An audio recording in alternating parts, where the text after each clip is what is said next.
Everyone dreams about their debut in professional sports.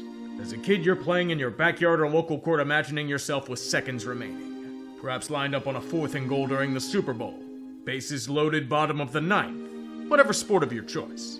You imitate the announcer, play-by-play of your spectacular feats. You line up for the shot, the hit, or the throw, and you win it all. The crowd goes wild in your mind. Name in the papers, fame and fortune, it's all yours in your head. But it rarely works out like that. For most of us, physical limitations and lack of talent force us to flame out well short of those professional dreams. Some make it to the minors but are chewed up by injury or brutal competition. And for the very few that do make it, it's the chance to fulfill those dreams. The years of grinding, sweat, injuries, and sacrifice might be worth it. Their debut is at hand. But what if it becomes your nightmare? What if the thing you always fought for unfolds in the worst ways possible? That's what happened to one man. May I introduce you to Ron Wright, a former major leaguer who suffered the debut from hell. Before we begin, let me take a moment to wax poetic about the sponsor of this video, SeatGeek. As the summer starts to wind down, I know what's coming. Football season will consume me whole. And that means no ability to go out and do things. You know, see concerts, attend games and shows, the usual fun thing. I'm the spontaneous type, which means the resale market's my go-to for wares. For that, I go right to SeatGeek to see what's available. Their app conveniently sorts all tickets from red to green on a 1 to 10 scale. Green being very good. It gives me a view from where I'll be sitting, and all tickets are verified for authenticity. The secret is to use the code TREE to save $20 off your first purchase. Don't tell the twins. They'll use SeatGeek to shed even more payroll than they already have. But now I think it's time to go on to the meat of the video. This is Ron Wright, former 7th round selection of the Atlanta Braves in 1994. A high school prospect out of Washington with a power bat that scouts dreamed of. Enamored by so many that he was a key piece traded to Pittsburgh in return for Denny Nagel. 32 dingers in 1995. 36 homers between Advanced A and Double-A in 1996 as a 20-year-old with the ability to draw walks. Deemed so impressive he was a top 50 prospect in all of baseball before 1997. He was seen as the first baseman of the future for the Buccos. Then everything went to shit. First, the wrist injury ended his strong 1997 campaign prematurely. He traveled with the Pirates for the end of the year, but never played for precautionary reasons. Plenty of time to make his debut, everyone thought. He'd crush in the Arizona Fall League as Hyper May. That was until the back issue started. A ruptured disc sapped not only his power, but most of his 98 season. He'd had no choice but to have surgery to fix it. But the operation was botched. They accidentally hit his sciatic nerve, resulting in lingering pain and limited abilities on the field. His first base dreams were all but quashed, and most of his 1999 taken along with it. He'd spend the turn of the millennium bouncing around AAA teams across baseball. The Reds, the Rays, the Mariners. In 2002, Ron was never looked at as a major league option in Seattle. But fate finds a way. Edgar Martinez was hurt to start the season. He needed surgery on his knee. They needed a bat to replace him.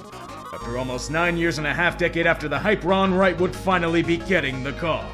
The target of his debut, April 14th, 2002. The ballpark in Arlington was calling him. The Texas Rangers and Kenny Rogers awaited. A freak injury to Jeff Cirillo in batting practice left an opening for Wright in the starting lineup. He'd be batting 7th, the team's DH for the day. He'd get his first chance in the top of the 2nd. Seattle up 1-0 with runners on 1st and 2nd. Wright steps into the right-handed batter's box with an 0-1 count. And whiffs badly on a pitch down and away. Then looks at strike 3. That sucked. But hey, it's only one at bat, there'll be plenty of others. Just like his second attempt in the top of the 4th. Runners on 1st and 3rd, nobody out. A chance to do damage. A tapper. There's Rogers spinning. He goes to 2nd, and now A-Rod coming home. This could be a double play if they get Sierra. Execute that rundown, fellas. Rogers, there, get him at 2nd. You got a triple play. Hey! Damage done. Absolute disaster on the base paths. Ron got greedy and had a late start going to 2nd on a rundown. First and only 1-6-2-5-1-4 triple play in Major League history. So now it's not the first triple play during a debut. That honor goes to Leo Foster back in 1971. Lou Piniella shot a brick. As he describes it, that thing developed like a storm out over the Gulf. You could see it coming and you couldn't do a thing about it. His debut is going terribly so far, but it can be undone with one swing of the bat. Rangers are up 2-1 and Wright's up again with runners on first and second, nobody out in the top of the 6th. When it rains, it pours. Would you take 2? 6, 4, 3. It wasn't a triple play this time. 3 at-bats, all ending in disaster. And by that point, Lou Piniella had seen enough.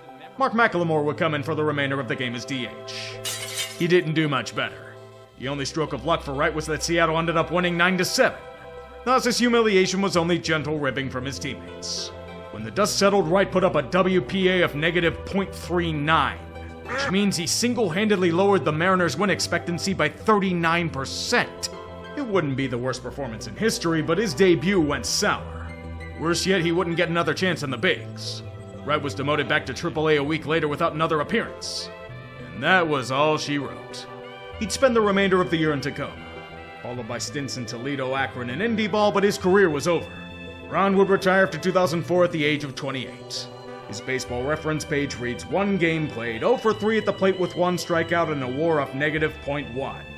Ron's currently a pharmacist in Utah, making a nice living in the process. Even for the misfortune, Wright isn't bitter about how his career played out. He has no regrets about what happened. After all, he can say something a lot of us can't. He made the show. It wasn't pretty, but that can never be taken away from him. Although his debut can't either. So when you sit down tonight, pour one out for Ron Wright. Sometimes you can achieve your dreams yet fail them at the same time. It's just the cruelty of life and baseball itself. Ground ball, right side. Here comes Benson to the plate. The Reds walk